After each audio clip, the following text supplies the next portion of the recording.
Welcome to Vinyl Verdict. I'm Bell. I'm Jamie. And I'm Adam. And this week it is my pick. That's right. I am making you two listen to Watoosh by the band Pezz. And this is going to be an odd intro because Pezz only actually released one album before they changed their name and kind of musical style and became the legendary, in Canada, band. And Germany, Billy Talent. The reason it's odd is because Billy Talent is a little bit different, and I want to talk to them about them on the podcast at some point. So I'm going to save all that stuff for that episode and just talk about Pezz. And like I said, we're talking about the only album, Watoosh, which was released on July 23rd in 1999. They did release a 7-song EP called Dude Box and another 4-song EP called Demo Luca, and both were released only on cassette, so if you listen to them like online, it sounds awful. It's also weird because Dude Box is very different. Like, yeah, they were Ben like raps in that. They were like a rap metal band. They were very influenced by Rage Against the Machine. Yeah, it's crazy. There's no screaming or anything that's like a staple in this album or Billy Talent. Rap rock. It's bad. Yeah, it's not fantastic. It's honestly pretty bad. Anyways, back to the band. Pezz is made up of lead singer Ben Kowalowicz, lead guitar player and backing vocalist Ian Dessau, bass player Jonathan Gallant, and drummer Aaron Solowanic. I'm very sorry if I messed up all of your names. I know I messed up at least one. Yeah. I did genuinely try. The band got together after meeting in high school in the suburbs of Mississauga, Ontario. Have you ever been to Mississauga, Jamie? Yes. What do you think about it? It's fine. They grew up in Streetsville, though, and Streetsville is cool. There's a cool bowling alley we used to go to. Oh, hell yeah. The band became locally famous pretty quickly after playing shows in their high school cafeteria, then in their local Masonic Lodge's basement, before ending up playing local music festivals. And this is all before releasing their first EP. So like they were getting a lot of traction. They were like building stages to perform on out of milk crates they stole. Ian is a great artist and was like making all their posters and actually made the cover for this album. But after finishing up high school and going in different colleges and working various jobs, they ended up finding time to record their first studio album with 12 glorious tracks. And like I mentioned previously, they took a risk by changing up their sound from rap rock to a more punky ska sound. A friend of the band who watched them grow up calls Watoosh Billy Talent without direction. And if you've listened to both, I can hear that. Sure. I don't know if I would say like it is a clear progression, especially because their music changes so much between albums, especially in production quality. It gets quite high, quite fast, but I don't know. They did end up changing the name from Pezz to Billy Talent because there was another band in the States called Pezz who had the name before them, though I think the name change just kind of makes sense with, again, the evolution of music. Yeah. Though Watoosh was originally released back in 1999, we're listening to the new remastered and re-released version of the album that came out in May of 2024, and the album released on vinyl for the first time in December of 2024. So this is a pretty recent release. And it's funny, we actually talked about Watoosh in one of our first episodes of this season because I'd wished that we were talking about albums we wanted remastered. Yeah. And I was like, I wish Watoosh by Pezz was remastered. And Adam was like, came out in like November. Yeah. Like a month or two before. I was like, oh, perfect. And then when I heard it was coming on vinyl, I was like, I have to get one. And then Adam and I got a copy. And I was stoked. I love this album. I don't know what it is about the sound that engages me so much. And I don't know when or how I kind of stumbled across Watoosh. I think it was just a YouTube algorithm knew me so well and gave it to me. But it's been an album that stuck with me for the last few years or however long I've been listening. What do you guys think? What do you think of Watoosh? Adam, you have a little bit of history with it. Yeah. Billy Talent was obviously like, they were a very, very big band in Canada, and they were a huge part of my youth, especially their first 2 albums. They're quite near and dear to my heart. I think my brother was able to track down the MP3s for this on LimeWire. And when you say the algorithm, I think that it was just, I remember discovering this album pre-YouTube algorithm, when YouTube was just searching plus whatever was decided to be put on the front page. Because I think it probably showed up if you searched Billy Talent extra tracks or stuff like that. I didn't have the whole album though for a long time. So I really there's like 5 or 6 tracks in here that I know really, really well. But then I eventually tracked down the album later in high school. And it was hard to find in a decent quality for a long time. There was a few good MP3s floating around, but there was a lot of, LimeWire quality stuff. So it's nice. It's really great to see them acknowledging it, because I feel like the band, like Billy Talent, one thing that always confused me is that I think this is a really good album, and Billy Talent just never acknowledged the existence of Pezz formally for a very, very long time. Like maybe in interviews they would like be like, yeah, we were in a band called Pezz, but like, yeah, it was on their website for a little bit, then they removed it and it just never got mentioned. yeah, and it felt like, I don't know, and it was weird because, I can see why they don't talk about like Dude Box. I get why a lot of artists don't talk about their really early stuff, because usually it's kind of bad. Because you're young and you're new at making music and you learn a lot. The only way to learn is to do stuff, but you don't usually talk about that kind of stuff. So it's interesting to see that like 25 years later that they're finally acknowledging it and getting a remaster, and it's cool. And you can see like a lot of the comments on the videos for these, like there's a lot of people who are really stoked about this,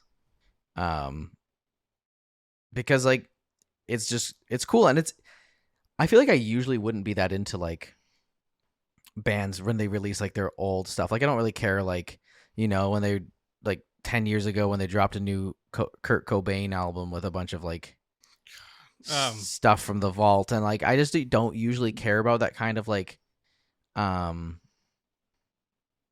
not, I'd say like not mainline stuff, or like when artists like Björk has like a couple of like Juvenilia albums, like where like just she was like a literal child when she made them, and I'm like, I don't care. Right? But this album, I don't know, it just feels, they feel rather fully formed, even though I'd say that the album itself kind of lacks, I don't like the term lacks direction, because I think they have a pretty solid tone, but they definitely, you hear bits and pieces of what Billy Talent would become on a lot of different tracks. Yeah, there's a lot of different sounds. Like each song sounds pretty different. Like it's all clearly the same band, but it switches between more traditional punk rock to more ska-like feeling to kind of ballads to long, drawn-out instrumentals and stuff like that, but not a whole lot going on, just to kind of build things up. There's lots of funny stories in the lyrics.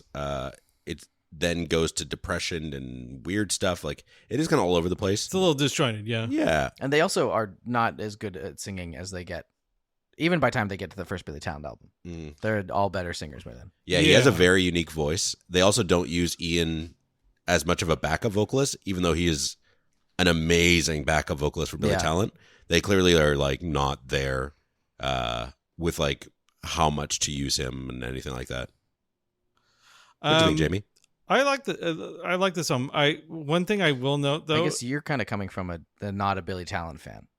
I don't hate Billy Talent. It's but like I think like for Bell and I, we're like I would call myself I'm a Billy Talent fan. I've seen them live like 3 times. I'm so jealous. I mean, Billy Talent 1 and 2 came out when I was in high school. They were very popular. Like the song "Falling Leaves" is like very, very like. You can still play that at like any bar in Canada. Yeah, that's and recognizable. People will be like, hell yeah. Didn't we discover that's from Billy Talent 2? Yeah, Billy Talent 2 is fire. Yeah. Billy Talent 1 is also fire. Billy Talent 3 is fire. I've never listened to anything else other than that. Yeah. Billy Talent, Afraid of Heights, their other albums are actually pretty good. Dead Silence and Afraid of Heights are both pretty good. And their most recent album that came out in 2022, Crisis of Faith, also pretty cool. Not the same level as their first albums for me, but I think those first two albums also have like, they're formative albums, so nothing will ever live up to them. It is honestly crazy. We'll get back to Jamie, I promise. Billy Talent 1, I listened to on my drive to work. Yeah. And it was literally exactly the length of my drive. It was crazy. Voices of Violence ended as I was getting ready to get out of my car at the office. So if you want to know how long my commute is, listen to Billy Talent 1. It is crazy how good like the production value is. Again, the sound, the consistency, the storytelling. When there's like a 3-year gap, 4-year gap between Pezz or Watoosh and Billy Talent 1. I don't know exactly what it is. I actually didn't write it down. I think it's like 2 years because it came out in 99. I swear Billy Talent 1 comes out in 2001. Yeah, and it's like, how do they do it, man? How do they change so fast? But I think they just kept playing gigs, right? Like they just kept playing. As far as I'm aware, they all had regular jobs and stuff like that. Yeah, so 4 years, and they went from the sound in Watoosh to Billy Talent 1. This is going to be an episode we have to do a lot of listening, listener, but I swear it's worth it if you are like Adam or I guess. Anyway, sorry, Jamie. Billy Talent 1 came out in 2003. Yeah, that checks out to me. Interesting. Because I remember getting their Billy Talent 2. So that's four. That is four. That is exactly 4 years. I was in grade 5 when Billy Talent, between grade 5 and grade 6 when Billy Talent. So in 2003, I would have been in grade 10. Yeah. Anyway, I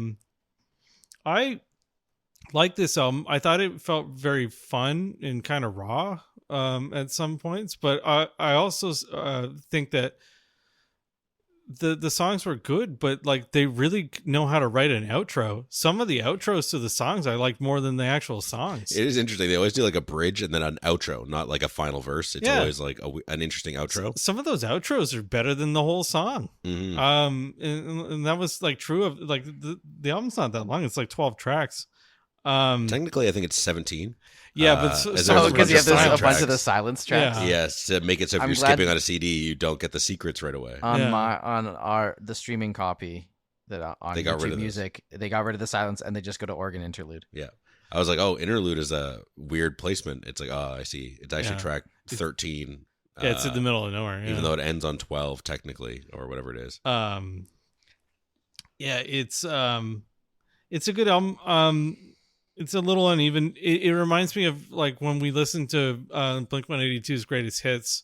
We noticed that there was a definite progression in their ability to play, and also their like their singing ability. Like how Tom's voice sounds very like raw and like mangled on the first or the early recordings, and then he gets better. Mangled. Yeah, like strained, or I don't know how to describe it. But you can tell that this guy went on to be the singer of Billy Talent because he sounds like the singer from Billy Talent, because he is. Yeah, it definitely is a voice that not everyone will love, but like I have never had a problem with it. It's like a higher pitch voice, it's nasally, and then with the screaming, it can be a bit much, but I really enjoy it. It's I mean, like other bands like Alexis on Fire, which is another Canadian band that got a lot of airplay when I was in high school. For those of you who are maybe more in the indie scene, City and Color, Dallas Green. Yeah, he was the singer, and then there was the guy that did the screaming. I forget his name, George or whatever his name is. Anyway, everyone from Alexis on Fire is from St. Catharines, and these guys are from Streetsville. Anyway, another Ontario man. But yeah, like the parts I liked about Alexis on Fire were the guy's not screaming, but like Dallas Green was the only talented member of the band. But well, shots fired. I don't know. Alexis on Fire is we lift Canadians up, Jamie. Okay. Having said that, Dallas Green was really rude to me when he came into the Best Buy I worked at and bought an iPad. So like that's all. Something about electrical interference. Yeah, he did. He had said, yeah, it was that copy. Don't scan it. Type in the barcode number by number. But anyway, but yeah, this album's fun. It's short, it's sweet. Like you guys described it as a ska album, but it's like barely, and there's no like trumpet or anything. I never described it as a ska album. I thought one of you kids did. No, it was Adam. You brought that over once before, because you had picked it up that day, right? So you played it on the record player. So yeah, it just has like the weird kind of beachy, beachy sounds, and not even through every song. There's somewhere I'm like, this sounds like a Smash Mouth guitar riff. Like the first half of the album has a few tracks with the the upbeat guitar. Yeah, I understand what you mean. And the ska chords but it's not like I know exactly what you mean, like the ska sound. Yeah, but now we agree it's ska. That was me who said that. I'll take credit for it now. Yeah, so it's sort of nominally like a skate punk or a ska punk. Yeah, some of these feel like they should be. I think I've written down. It feels like it should be Tony Hawk. Sure. Yeah. Very very cool. Yeah, this was one that was hard to write notes for because I honestly just got so sucked into listening that I didn't want to stop to take notes on like what timestamp something happened at. Sure.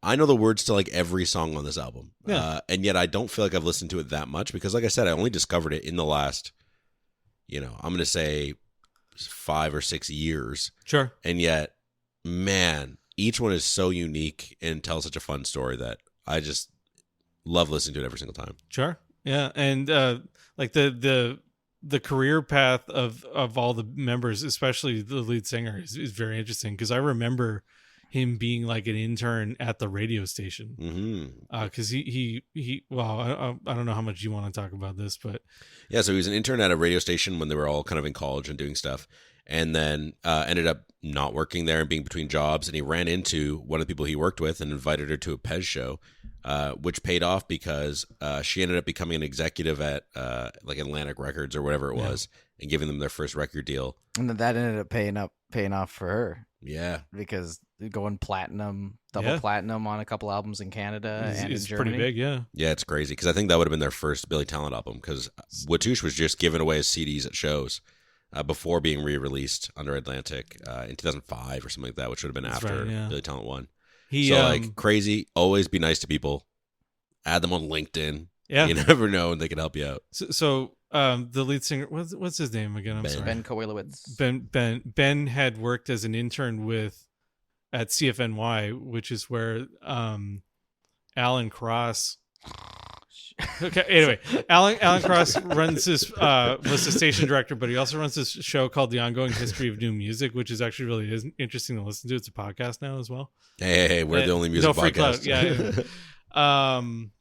But he interviewed him as the lead singer of Billy Talent, talking about how he used to work for him as like this little like crappy little internship job or whatever. Mm-hmm. It's like, we took advantage of you. You should have been getting paid. Yeah. But it was like really interesting because he got to talk about like the early stages of the band and how like he was working at the radio station and also like recording crappy demos with the band and like playing shows. It is interesting looking at their like job history. It's like Ian was in animation school and this person went to college for this. And this person worked at a Chrysler dealership, and Ben didn't have a job. I'm like, all right. That's nice. That's in your Wikipedia. It's like Ben did not have a job. It's weird that like there's so much information on them. Yeah. I think that just goes to show how huge they were in Canada. Yeah, they were really popular from the get go. One guy worked in car audio at a Future Shop. Why the hell do I know all this stuff? Why is this all out there? Yeah, and the thing I read they talk about on the but no one talks about like Lana Del Rey. Like no one's like, what did Lana Del Rey do when she was 17? Maybe she should talk about herself. She probably just talks about it in her songs, though. Because I found a resource that was a Wayback Machine of their website, which had information about Pezz, and it was like from their friend who was just at the shows with them and like hanging out with them, but wasn't in the band. I was like, this is a cool way to experience the history of the band, where it's like I remember helping Ian with the design and putting up posters with them and stealing milk crates to make the stage for this show. I'm like, wow, that's so neat. Yeah. And then, of course, they scrubbed it from their website now, which is too bad. But luckily, the internet doesn't forget. But you know what else the internet doesn't? We don't ever forget to do? Take one last listen. That's it.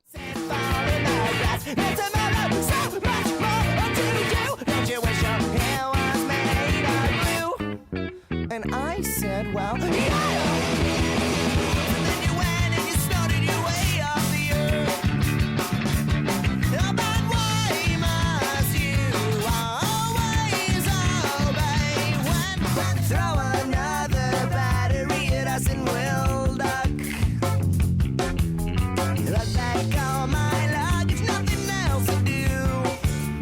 Man, the first song is Eminem, and it's a song about a group of goths that used to come into the HMV that Ben worked at. And if you don't know what HMV is, I feel bad for you because it was the most amazing CD and record store that I always loved going into as a kid. And I don't know if any really exist anymore. I know the ones in Canada all got bought out or shut down and turned into Sunrise Records, which blow. So HMV got brought back, and they're inside Toys R Us now. Which also didn't go out of business. Yeah. So they're propping up the shambling corpse of a once famous brand. Two shambling brands. Toys R Us is also bankrupt, right? So in the States, they're gone. In the Canada, States, they're still in here. Canada, they're Didn't they go bankrupt? They're restructuring in the Canada. No, I think that's when HMV came in. They're like, finally, we can be restructured too. When I bought Weezer's Blue album, I bought that from the HMV inside the Toys R Us. That's crazy. Yeah. Yeah. Fun fact and a little spoiler for later in the episode. Yo. Toys R Us files for bankruptcy protection in Canada. Oh. Also, when was that? Clio Court grants sale of retailers Ricky's and Clio to owner of Toys R Us at HMV. So Toys R Us is getting better. In 2017, they filed for bankruptcy protection. Yeah, but now they're doing great, right? Like, what? They're doing okay now. No, they're right? not.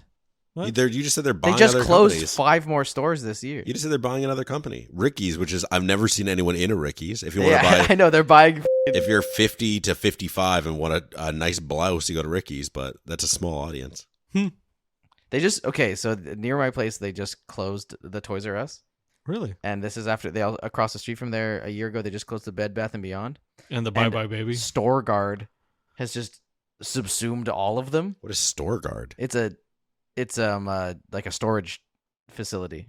Oh, so now both of them are storage facilities over the same thing, and then they've put up storage units in the parking lot, like where the part that were between there. I'd be like, I want a parking, just but I grown don't to want this, it there. the biggest storage facility I've ever seen.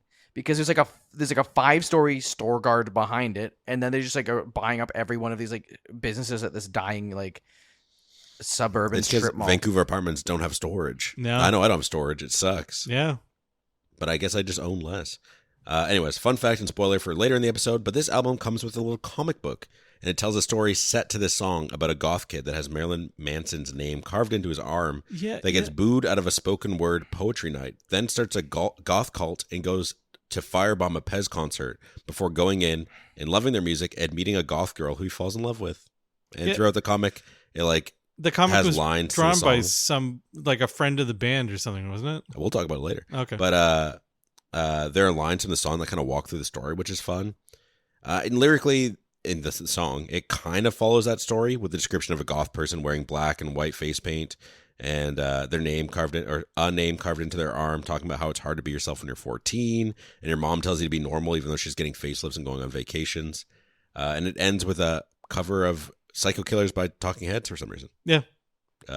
Just a small portion of it. Yeah, it works. An interpolation. Yeah. Sure. Hey, don't look up the comic. We're gonna look at it later. You're gonna see it in person. I've already looked at it. I own this record. Why are you doing it now then? Because I was trying to remember. Don't. Man, this guy's like, don't take notes. Don't. I never said don't take notes. I'm always begging you to take notes. Take notes, please. Oh, God. Yeah, instrumentally, things are rock solid. The guitars are crisp. The bass work is holding things down. The drums are prominent but not overwhelming. I like it. The bass lines on this album rip. They're a little quiet. Really? That's my only complaint is that they're not always super prominent. I think they're very prominent. They sound great. They sound great on. Yeah, you could really pick them out on Spotify. I guess it's just me. I find that they're very clear in the mix, and I like how prominent they are. Maybe it's the record. It's not like a bass, like it's not like a loud low end on the mix of the bass guitar, but it's very audible. Yeah, it sounds good. Yeah, I wonder if it had something to do with the spatial audio thing on Apple. I don't know. They have spatial audio on this on Apple. This is the record.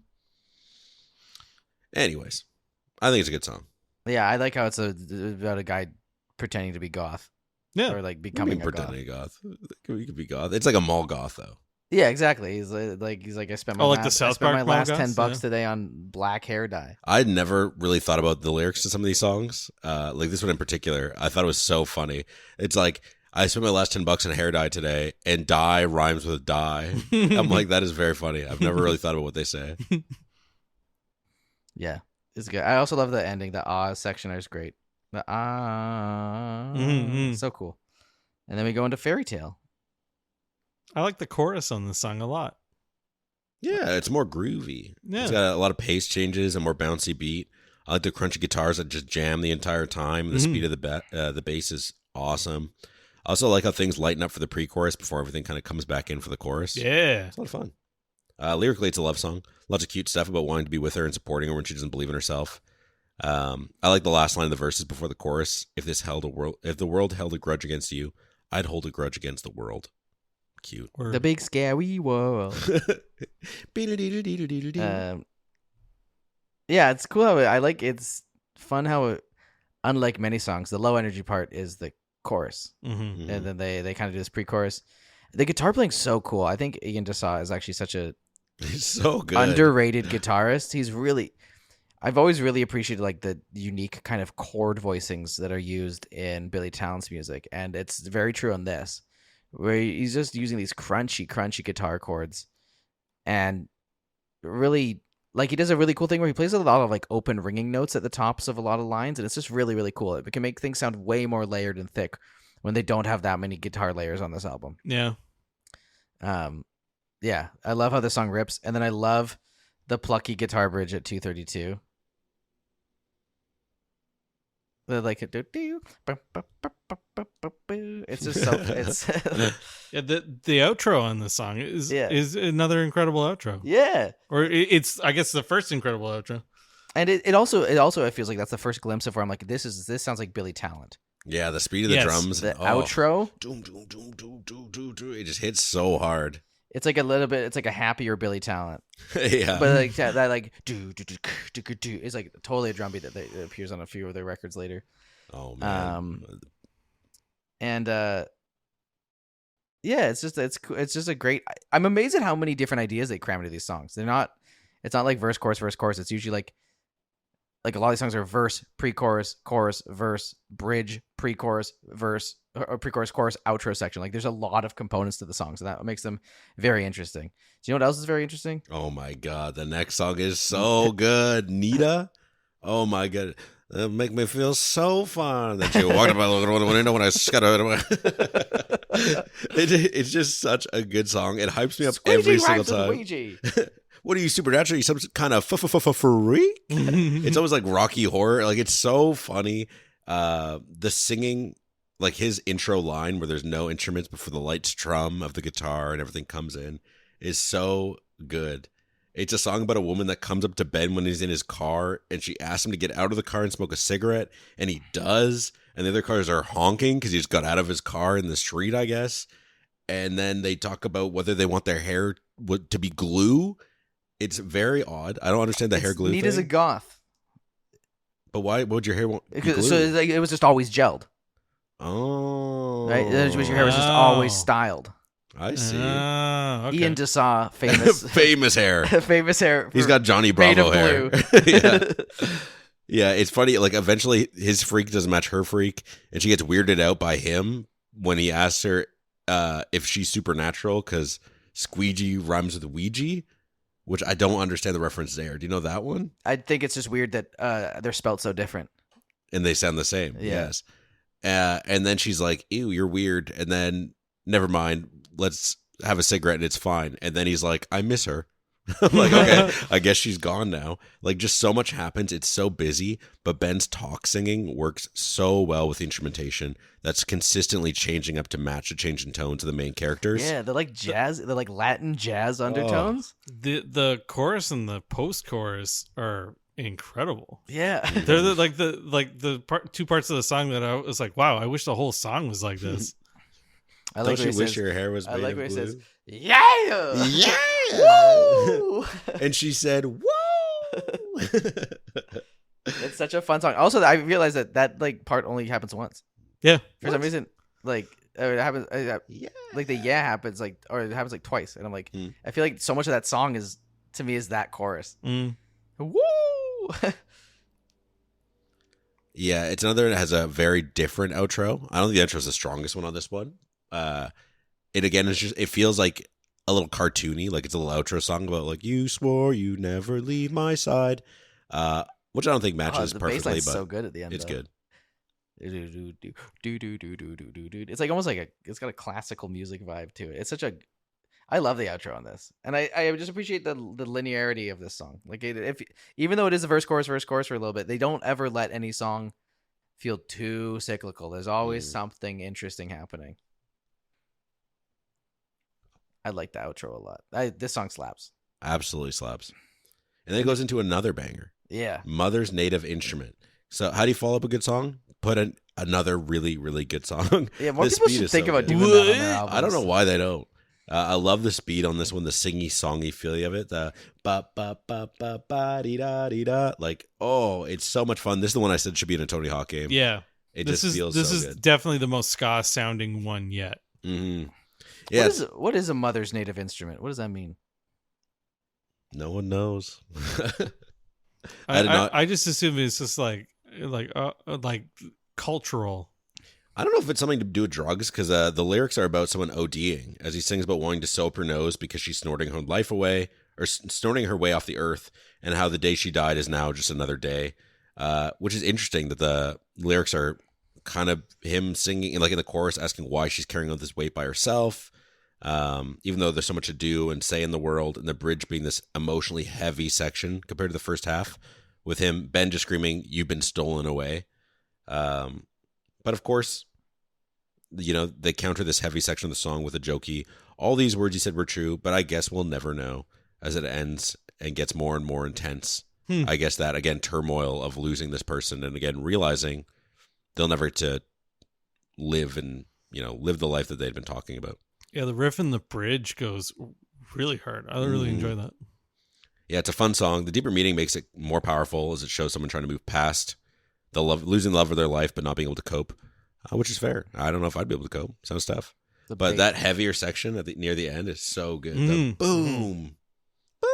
But yeah, that section of the song gets 5 booms. 5 big booms. The bass line on this track goes so freaking hard. The like crazy fast walk up and down the neck. It's just so fun. Yeah,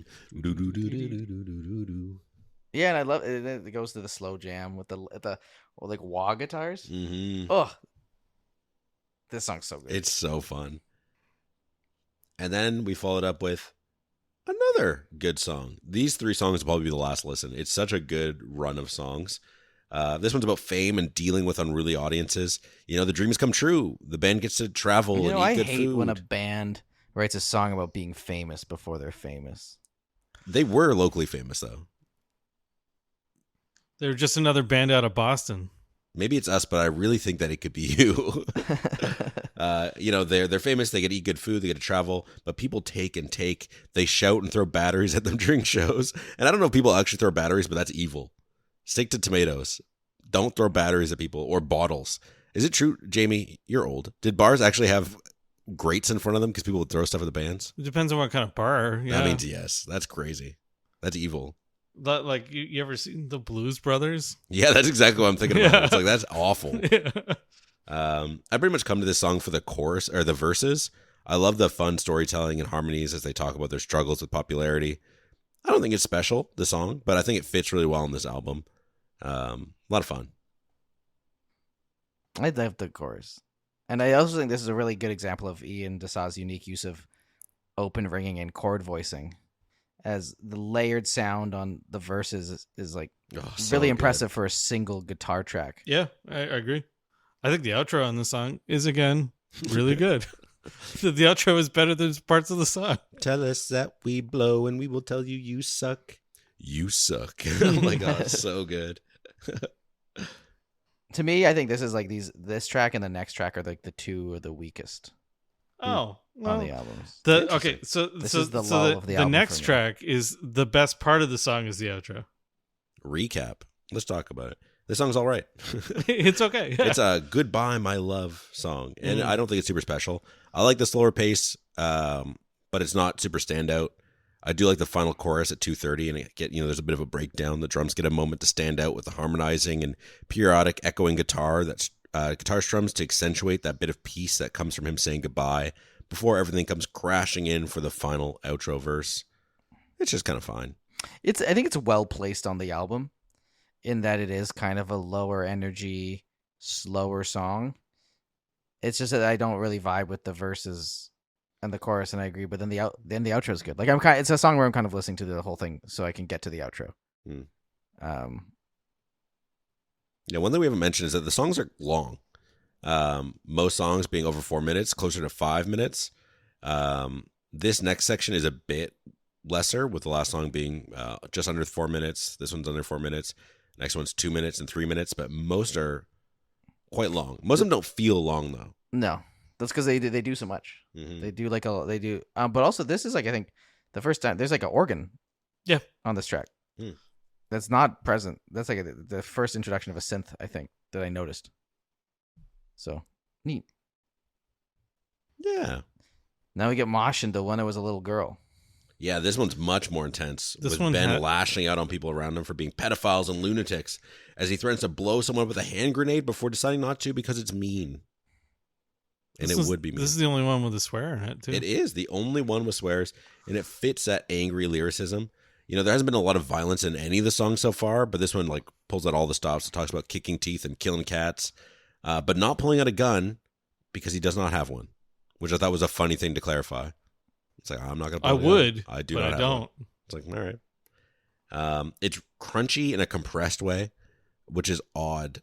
It doesn't make it like a tough listen. I don't feel like you're missing out if you skip this song though. It sounds like it was the one that you probably had the hardest to time. Yeah, remastering. because the vocals sound good. They sound clear. So I'm like, is it a choice? Is it a bad remaster? Because again, on the vinyl, it also sounds different. I don't know if it's a bad remaster. I think the source material was. I think the guitars bad. are just a little too crunchy. The guitar tone, like they were too hot when they were recorded or whatever. Yeah. Also, this shouldn't be confused with the Gwen Stefani "When I Was a Little Girl." Very different song. I don't know that song. Also, this was released as a bonus track on Billy Talent 2. Oh, cool. And you could. This is the one where I think this song is like, especially the bridge on this song, which sounds like it's Devil in a Midnight Mass. Like this song's the most Billy Talent sounding song on the album, in my opinion. Like I get that's why they then attached it later to as a bonus track to Billy Talent 2. 100. This would rip live. I listened to it the first time and I thought the lyrics were kind of off-putting, but I think that's kind of the point. Mm-hmm. But I still found them off-putting. Yeah, fair. And then next we have Warmth of Windows. This is when I realized there's a lot of love songs on this album, or songs about love. Because not all of them are romantic. Like this one's about him looking through his ex's window, thinking about all the time they spent together. But most of the songs so far have been about love, losing love, missing love, whatever it is. Speaking of this kind of stalker love, I love how some of the lyrics sound cute with him saying, "Your future's bright. I'll always be here for you." Before the chorus comes in, he's talking about watching her through the window. And in the bridge at 1:45, he goes to her window only to realize she's moved away. And then he starts freaking out because of it. And then there's like an instrumental change during the bridge because it's stripped back to just him, some echoey guitar playing, and more being added as he freaks out more and more, realizing that she's gone. It's fun. It's some of the storytelling that I think Billy Talent gets, or that they get good at as Billy Talent. They tell a lot of stories there that I think are really complete and cohesive. This is the first song on the album that I thought was fun all the way through and not just the end. This song slaps. Yeah, it's pretty good. I have vivid memories of sending this to my crush on MSN Messenger when I was in junior high. Oh. It's a good song. Yeah, it's creepy. It's fun. Again, the energy, I like the ramp up at the end till it just like, it ends. A lot of fun. Yeah. I like when it goes, it's 80s. This is such a fun song. High energy, great. Sounds, you think it's cute, but it's not. Nope. And then don't send it to your crush. No, don't do that. Don't be like him. We were talking about Billy Talent and how much we both liked it. And I said, did you know about Pezz? You know? Oh, yeah. You should have said I liked them before they were cool. She was a grade 7 and she had... Oh, God. Square root of me. Square root. Another highlight. Really? This is all right to me. Yeah, this one I have almost no thoughts on. This is a great bass line. Yeah, I guess. Sure. I think maybe this is one of the songs I for sure had like out of the like 5 or 6 tracks that I had from the album back in the day. So maybe I'm partial to it because of it. But like when it's like, I fight you. It's like, I fight you with everything that you say. I don't know. Oh, yeah. I'll fight you. Like, oh, he's saying fight. It took me so long to realize what he was saying. Fight. I fight. Yeah, they add a lot of stuff. Me? Like that, like beginning lines with a word quickly before getting into other stuff that I think adds a lot. There's one of the songs where he's like, ha, and then starts saying the line. It's almost like he's laughing off whatever he's saying. I think it's cool, but it's such a it's hard to understand, I guess. This riff is so cool. Yeah, okay, yeah, fair enough. Yeah. Yeah, like recap, I don't find this one as interesting or memorable, but it's not bad. It's just basic lyrically with Ben describing how he used to be small and get beat up, but now he's bigger because he ate his vegetables. And he's going to stand up to you for disrespecting him, but don't worry, he likes you anyways, which I imagine is about some in-band fighting, because I know for a while there they were squabbling like brothers do, you know? Mm-hmm. The instruments are great, though. I like the guitar riffs from Mr. Dessa. And there's some excellent drums that match the pacing of everything excellently, but just not enough to like make me seek out this song. Oh. I'm listening to this album front to back every single time I listen, so I'm gonna hear it, but I'm not gonna be like, I gotta throw this in a playlist. Like, listen to it on its own. I like the lyrics because he sounds like such a baby. He's like, I'm big now. I'm big and strong now. I eat my vegetables. I used to get the snot beaten right out of me. It's like all very childish stuff. Yeah, but don't disrespect me in all your condescending ways, which I think is and I love the outro build. Good. I like you anyway. That's so good to me. I love this song. Yeah, it's good. Also, the arpeggios on the guitar and the bridge, very Billy Talent sounding. Mm-hmm. Yeah, this song slaps. Yeah, it's good. It's good. Jamie, I said everything. you said nothing. He said at the start he has no thoughts. I said it wasn't that memorable, but I thought it was like I don't disagree with anything you said. I think the arpeggios are good. Well, what do you think about Absorbed? I think that song is great. Yeah. The I last really like official the track. Yeah, I really like the instrumentals at the end. great closer. Yeah, This is so much fun. I don't think that I want to die. And then when you humans act so funny and I need to fill my tummy. It's like very like almost like Blondie type to me. dumb. It's Fun. like it's like kind of old retro, like retro kind of songwriting. Yeah. But then it cuts and then it goes like and it goes into this banger chorus. Yeah, it is goofy. It is something that I enjoy for the most part. This is the longest song of the album, and I think it does go on too long.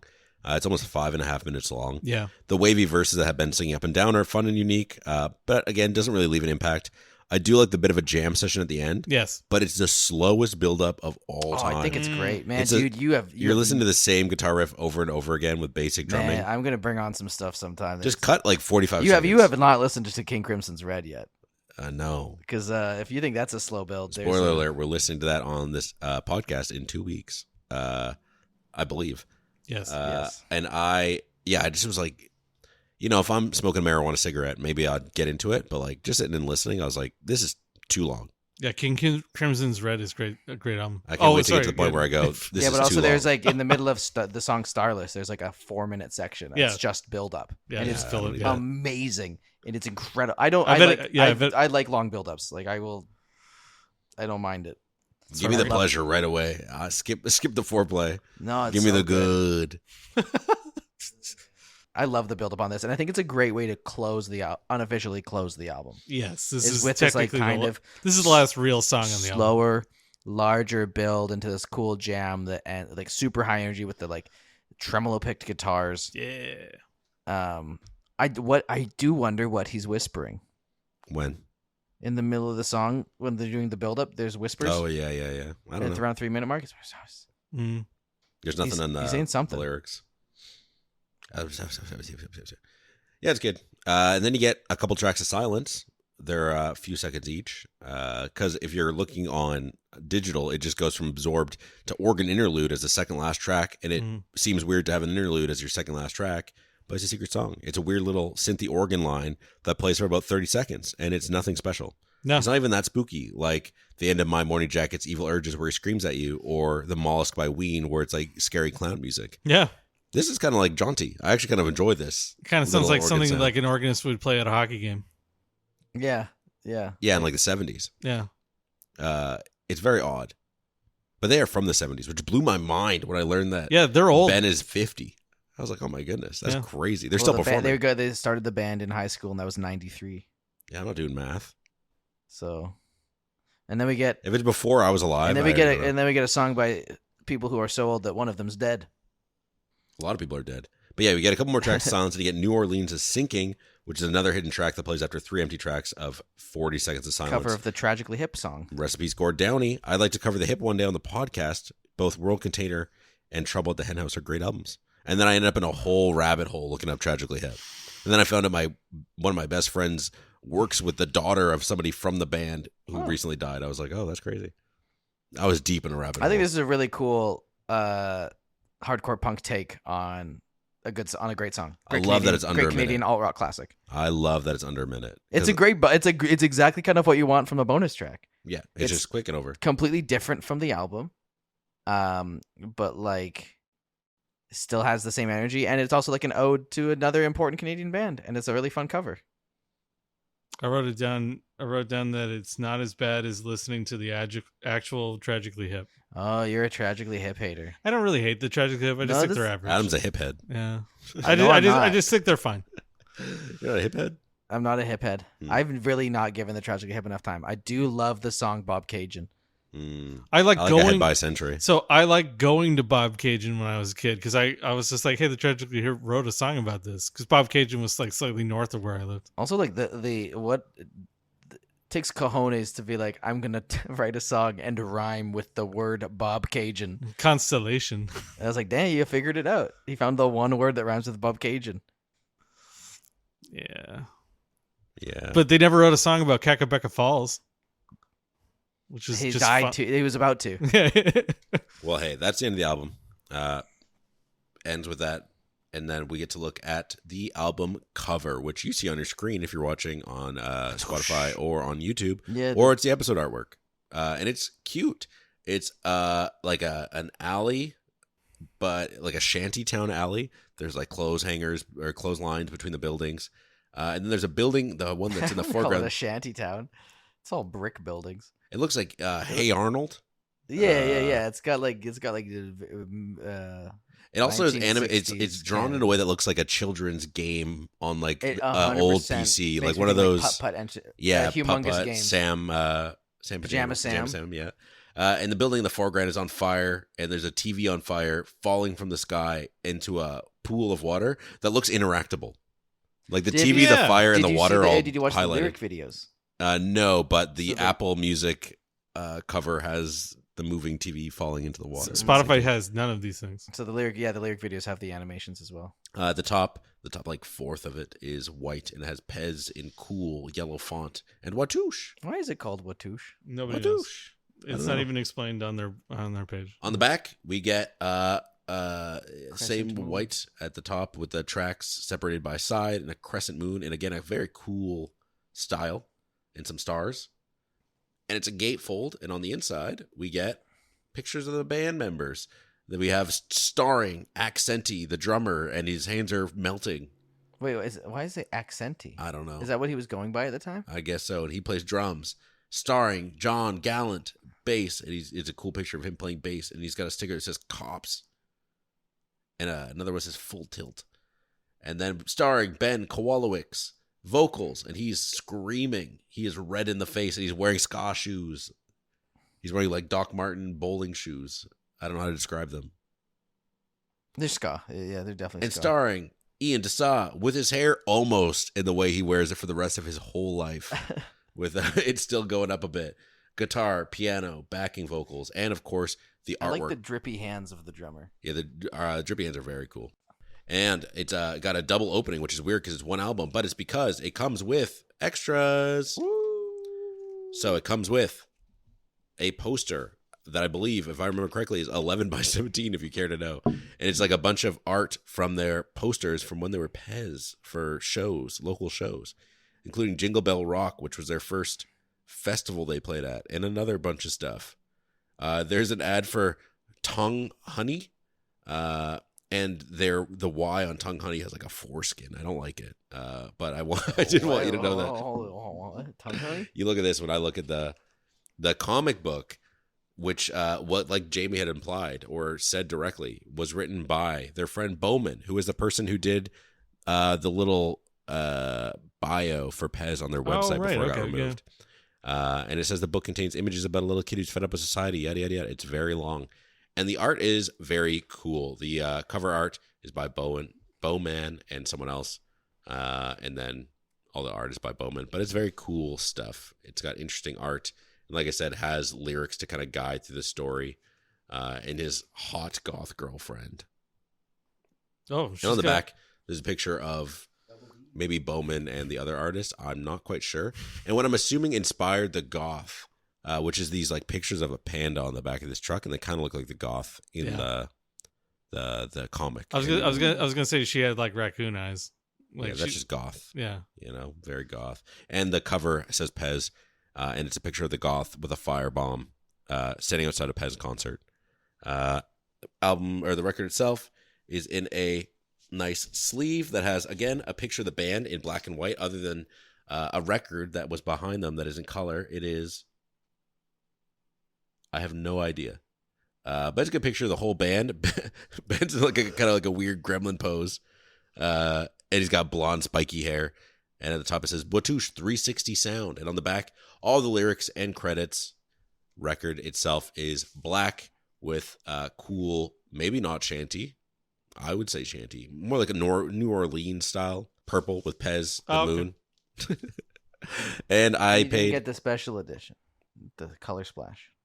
No, I got the only one available on Dine Alone Records because I wanted to make sure I got it. I paid $40, I think, including shipping and taxes, and it's well worth it. Yeah. Jamie, tell us your final verdict. Put it in the 11th spot. Whoa, that is much higher than I expected. I put it in the 11th spot, below Frank Ocean's Blonde, and above Weezer's The Blue Album. Putting it in company with the Blue Album, Dookie. Put it in company with Blonde and the Blue Album. Yeah. I did not expect you to rank it higher than Me the Blue neither. Album. That's crazy. I thought it was fun. I enjoyed it. That's what I mean. That's why I don't like this. We talked about it on the last episode. We have a list of all of our rankings, so we can put it online or in YouTube descriptions. And I don't like to look at it because Jamie will be like, he says nothing about an album, then rates it really high, or says an album is beautiful and he loves it and then puts it in the 30th spot. I like being surprised by how Jamie ranks things. Oh, I thought it was pretty good. That's great. We're not mad at you for liking it. Yeah, we love we love it. The best thing is when we all like the album. Yeah. Speaking of Adam, what did you think? Well, you know what? I have a lot of nostalgia for this album, and it's nice to know that the nostalgia holds up. It's an album that I've revisited more than a lot of Billy Talent's main catalog, because I probably didn't spin it as much, but it still hasn't worn itself. I haven't worn myself out on it. And I'm just glad that they're acknowledging their legacy, because I feel like this album is so underappreciated. It's such a hidden gem. And if you are somebody who has enjoyed Billy Talent in the past, it is 100% worth checking this out, because you can it's still similar enough to Billy Talent while being almost completely unique.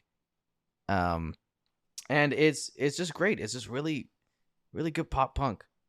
And so it goes in my 12th spot. Also underneath Frank Ocean's Blonde, and above Beck's Guero. Great company. Let me tell you, that is great company. Yeah. Man, I really do love this album. I don't know if it's because of my love for Billy Talent, but Watoosh is just a lot of fun, and this remaster sounds amazing outside of that one song. I do think that some songs could have been a little shorter and tighter, but this is their first album. They obviously learned a lot from it. As their work in Billy Talent takes a lot of these ideas, but takes them to a more imaginative and fully fleshed out level. As it is, I still think Watoosh is a great album, though, and I wouldn't go quite as far as saying that this whole thing's a must listen, but I would say it's worth checking out. I'm putting Watoosh by Pezz in the 9th spot, below Spiritual Machines by Our Lady Peace, and above Did You Know There's a Tunnel Under Ocean Boulevard. Honestly, listening to this made me go, I need to listen to Billy Talent, or get on vinyl. I need to get Billy Talent 2 specifically, because it'll be top 5. Because this is so good. Billy Talent 2 is the most expensive one of all of them. It sure is. It has not been repressed recently for some reason. Give it a... They're repressing it, but they need to repress it. Give it a few years. Be anniversary soon. Yeah. If anyone from the band is listening, please do a concert as Pezz, preferably in Vancouver. But I'll fly to Toronto or Montreal if necessary. Did you hear they're building a rapid train between Montreal and Toronto? Yeah, 2026 will be the 20th anniversary. Wow. So I bet you they'll be doing an anniversary pressing in 2026. Hell yes, please. Next week, Jamie, your pick. We're listening to Band on the Run. Band on the Run by Paul McCartney and Wings. And Wings. Not Wings. Paul McCartney and Wings. Yeah, because no one knew who Wings was. This is their third album. So, Wings was. But there you go. We're listening to that one. That's be interesting to talk about a non-Beatles album. I'm excited because I haven't listened to a ton of Paul McCartney. You've listened to a lot of Beatles. Yes, I like the Beatles. I would go as far as saying I enjoy the Beatles. Wow. That's what a bold thing to say. It is risky in 2025 to come out. You love JRPG? Nice. The 4 personalities. Thank you. What's your my Your Myers-Briggs personality type is JRPG. John, Paul, Ringo, George. I'm aware. In case listeners you've seen that picture, right? They can't see it. Aftercare time. Why do we think that it's so hard for Canadian bands to cross the border? Like, there's some that I truly feel like are very famous, and it's like, who? Yeah. Bare Naked Ladies, Billy Talent. Bachman Turner Overdrive. Who? I mean, those, I feel like you just listed ones that all succeeded. Yeah. Do you think Basically, actually succeeded that approach? BTO has like they're all like they're more seen as one-hit wonders in the US, I don't right? know BTO Well, is. no, they have BTO's got like Taking Care of Business. and some other songs. Every day. Like that's still like everyone knows that freaking garbage song. Taking Care of Christmas is the best Christmas song. Ugh. Taking Care of Christmas. That's I funny. don't know why I have such an irrational hatred of the song Taking Care of Business. So like, why is it so hard to cross a border? Well, the customs takes a long time. Oh, you were asking like I guess what like it means because to be- we have. I don't know. I assume it's the same in the States. We need to have so much Canadian content playing no. Yeah. on things. Part is mandatory CanCon is that makes any Canadian here feel more prevalent and omnipresent. So we just have to listen to it. CanCon exists here as a result of American music being so overwhelmingly profitable, or But that explains why like bands like even like Sum 41 who are huge are overrepresentatively huge in the Canadian psyche because one in every 7 tracks played on radio had to be a Canadian song. It remains that way. Yeah. Yeah, it's still the case. So if you want to be famous, be Canadian. But In you'll only Canada. be famous in Canada. But like Yeah. but you also have like huge people like Shawn Mendes, right? Yeah, The Weeknd, Drake. I mean, we have some of literally the biggest, but it feels like outside of those, there aren't a ton that come to mind of like, Celine Dion. yeah, if you're 80. Yeah, but she's like universally. She's got a show in Vegas. She was so popular. Yeah, she is. So does Sam Smith. Sam Smith has a show in Vegas. So does Usher. He's Usher has a show in Sam Vegas? Smith isn't Canadian. Yeah, He's No, I just mean like they'll give a residency to anybody. I don't think that's true. Anyway, You know what? To prove you wrong, I'm going to get one. There's a lot of bands that should have made it in the States that didn't. Like who? Well, the Tragically Hip are not popular in the it's States. crazy how They're huge they are in Canada. Yeah. Well, they And were s- made to be huge because Justin Trudeau liked them. And so when he was dying, all of a sudden the prime minister's like, this guy is absolutely amazing. I feel like I never heard about Tragically Hip until That's Gord Downie insane, got 'cause diagnosed. They were huge for Well- all of the 90s and early 2000s. Bigger than Our Lady Peace for sure. I was more of a 54-40 guy. That's extremely regional, but yes, they're very Who? popular on Canadian radio. 54. Every time I look at you, I go blind. Blue Rodeo. Blue Rodeo I've were- got an Blue Rodeo, I ocean feel like- pearl. They were very big with the what's the like something in May. It's That was gonna be their bad. their third or fourth album. Got Oh, really sure. big in the Yeah, States and the yeah. country. But that, again, it's like you have Canadian bands break through but not maintain relevance.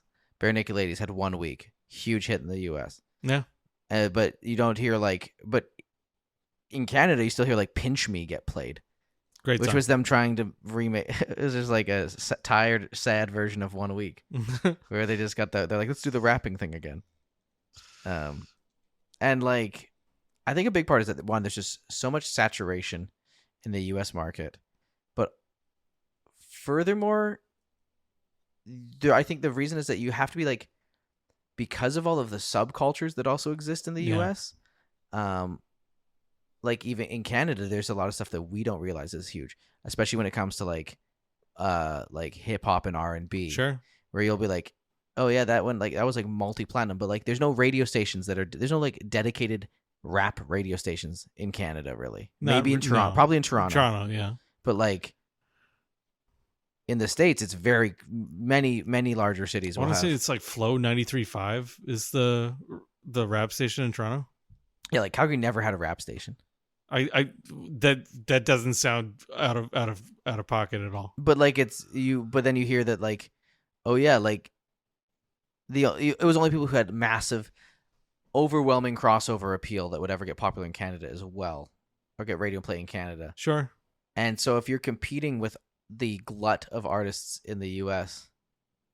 that have massive crossover appeal, you have to be really, really lucky as a Canadian to make it. Mm-hmm. And if you're in a crowded space, like at the time Billy Talent was with like punk rock, where that was getting filled by like Blink-182, Green Day, like America had a lot of big punk acts. So like, The Offspring. why, like even Sum 41's kind of a one-hit wonder in the States. Well, they had In Too Deep. That was pretty big. Yeah, but I feel like Fat Lip is like that's the bigger song in my brain. Into Deep was 100%. huge, but Fat Lip was so big in Canada. Yeah, but it's it's not even close to their biggest song. Fair, yeah. And like there's some other bands that I thought like Sloan was on Letterman like 4 times. Yeah. And they never made it through, but Letterman liked them. Yeah. It's just I have mixed opinions on CanCon. Yeah. But I also kind of support it. I mean, it's prop Jan Arden up. Yeah, Jan Arden's great. Jan Arden is funny too. So like, but yeah, think of all the like Do you know that Shay Hetherington was on her TV show? Oh, no good. Shay guest stars in an episode. Like the one though where it's like Jan? The sitcom. Yeah. That's funny. Jan Arden's a funny lady. Also, she's like completely unhinged, and she lives in Calgary. Yeah, in like a big mansion. Does she live in a big mansion? She lives just south of Calgary in a big mansion now. Her assistant posts like random TikToks of like her like crossing the highway to get gas because it's like slightly cheaper, and then like cutting off people in like 6 different lanes of traffic just to get cheaper gas. Jan Arden, you crazy woman. Anyway, you know who else is crazy? Paul McCartney. Tune in next week. Paul McCartney, Wings, Band on the Run. Mm-hmm. One of perhaps the second best Beatles solo album. If you've made it this far, leave a comment with your favorite Beatle. No, on Spotify or YouTube. Do not leave it. Wait. What is your first best Beatles solo album? We're gonna talk about it next week. Are we? That'll be that's gonna be the aftercare. That should be the aftercare question.